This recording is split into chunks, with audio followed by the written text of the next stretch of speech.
ఎద్దు తన కామాందు నెరుగును, గాడిద తన సొంతవాని. కానీ నా పిల్లలను పెంచి పెద్ద చేసిన నా పిల్లలు, కానీ వారు ఏమైపోయినారు? పిలిచిన దేవుణ్ణి పక్కన పెట్టినారు, పిలుపులో బిజీ అయిపోయినారండి. పని, అక్కడ మీటింగ్ ఉంది, ఇక్కడ మీటింగ్ ఉంది, అక్కడ వెళ్ళాలి, ఇక్కడ వెళ్ళాలి, పని పని పని పని. God wants Sons sir. God don't want slaves, servants. దేవునికి పని వాళ్ళు కాదు కావాల్సింది, కుమారులు కావాలి. కానీ ఆ సిగ్గుదప్పి నుండి అంటున్నా, నువ్వు ఎక్కడి నుంచి వచ్చినావురా? భూమి మీద అటు ఇటు తిరుగుకుంటూ వచ్చిన. అక్కడికేం పని లేదు కదా. ఎక్కడ తిరిగినాడంట? భూమి మీద అటు ఇటు తిరుగుతూ వచ్చిన. No permanent place. అప్పుడు ఆయన అంటాడు, నా సేవకుడైన. ఎవరంట? నా సేవకుడు. అరే యోబు సేవకుడు ఎట్లా అయిందండి? ఎవరికి సువార్త చెప్పినాడు? చర్చ్ కట్టిండా? సువార్త చెప్పిండా? బాప్తిజం ఇచ్చిండా? ఆయన ప్రవక్తన? ఇంకా షాకింగ్ న్యూస్ ఏంటంటే అప్పుడు బైబిల్ కూడా లేదు. షాకింగ్ న్యూస్, ఆజ్ఞలు లేవు, బలిపీఠం ఎట్లా కట్టాలో తెలియదు. చరిత్రకారులు రాస్తారు, ఏమంటారంటే అబ్రాము కంటే ముందున్నోడు అని అంటారు. ఇంకా చరిత్రకారులు ఏమంటారంటే యోబు గ్రంథము మోషేనే రాసిండంటారు.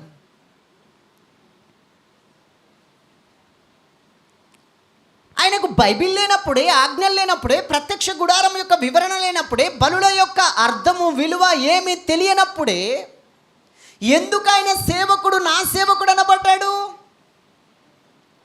అరుణోదయమున లేచి ప్రతి ఉదయమున నిత్యము నిరంతరం ఆయన బలులు అర్పించేవాడంట. ఎక్కడ నిలిచేవాడు? బలిపీఠం దగ్గర నిలిచేవాడు. హల్లెలూయా. బలిపీఠం, బలి పశువును చూడాలి, మచ్చ ముడత కలంకం లేకుండా తేవాలి, కడగాలి, వధించాలి, రక్తం చిందించాలి, కాల్చాల్సినవి కాల్చాలి, చేర్చాల్సినవి చేర్చాలి, ఆ బూడిదంతా మళ్ళీ ఎత్తిపోయాలి, మళ్ళీ బలిపీఠం కట్టాలి, మళ్ళీ 10 కట్టాలి. ఎందుకు? 10 మంది పిల్లలు కదా, ఒక్కొక్కరి కొరకు ఒక్కొక్క బలి, రోజుకు 10 బలి. ఒక్క బలి అర్పించడానికి నైట్ అంతా ప్రిపేర్ చేసి పెట్టుకున్నాం, ఒక అర్ధగంట అనుకుందాం, పని వాళ్ళ సహాయం తీసుకొని. 10 మంది పిల్లల కొరకు ఒక్కరికి అర్ధగంట అంటే ఎన్ని గంటలు? బలిపీఠం దగ్గర బైబిల్ లేనప్పుడే, ఆజ్ఞలు లేనప్పుడే, ప్రత్యక్ష గుడారం లేనప్పుడే, ఏ సూచన కమాండ్మెంట్ లేనప్పుడే ఆయన 5 గంటలు ఆయన అనుదినం అలాగూ చేయుచుండెనని నా బైబిల్లో రాయబడి ఉంది.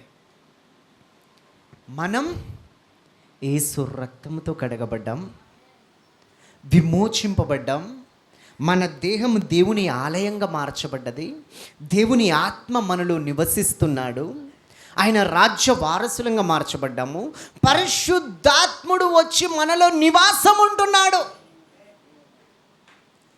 వి are the temple of God. ఇంత భాగ్యం దొరికిన తర్వాత నా నామమున మీరు నన్ను ఏమడిగినా ఇస్తా, నా నామమున, వాట్ ఎవర్ యు ఆస్క్. హల్లెలూయా.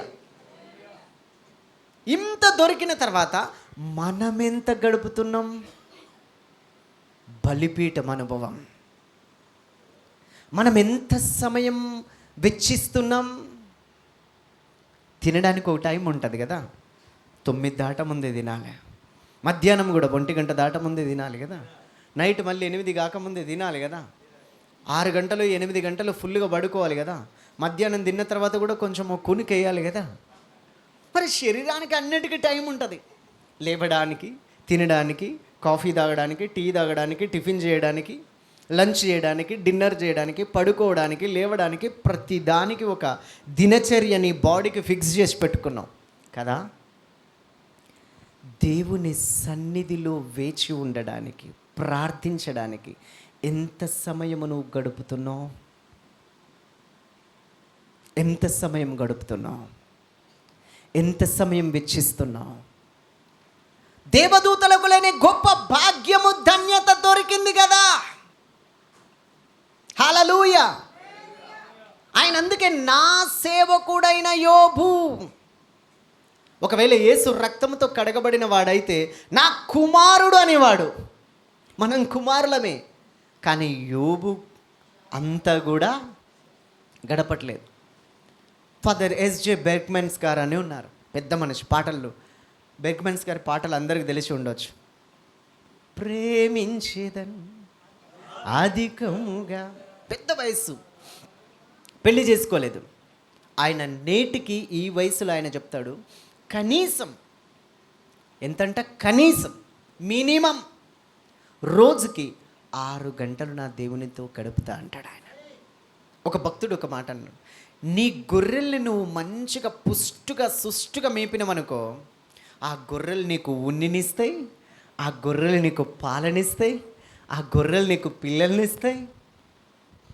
కానీ ఎక్కడ డిపెండ్ అయి ఉంది? వాటిని కొవ్వినంతగా పచ్చిక బయళ్ళను నువ్వు నడిపించి, ఆ నీటి ఊటల చోటున నువ్వు నడిపించగలిగితే అవి పుష్టిగా తిని నీకు ఉన్నినిస్తాయి, చలి పెట్టకుండా, పాలనిస్తాయి, ఆకలేయకుండా. నువ్వు ఇవ్వండి ఇవ్వండి అని చెప్పాల్సిన అవసరం లేదు. హల్లెలూయా.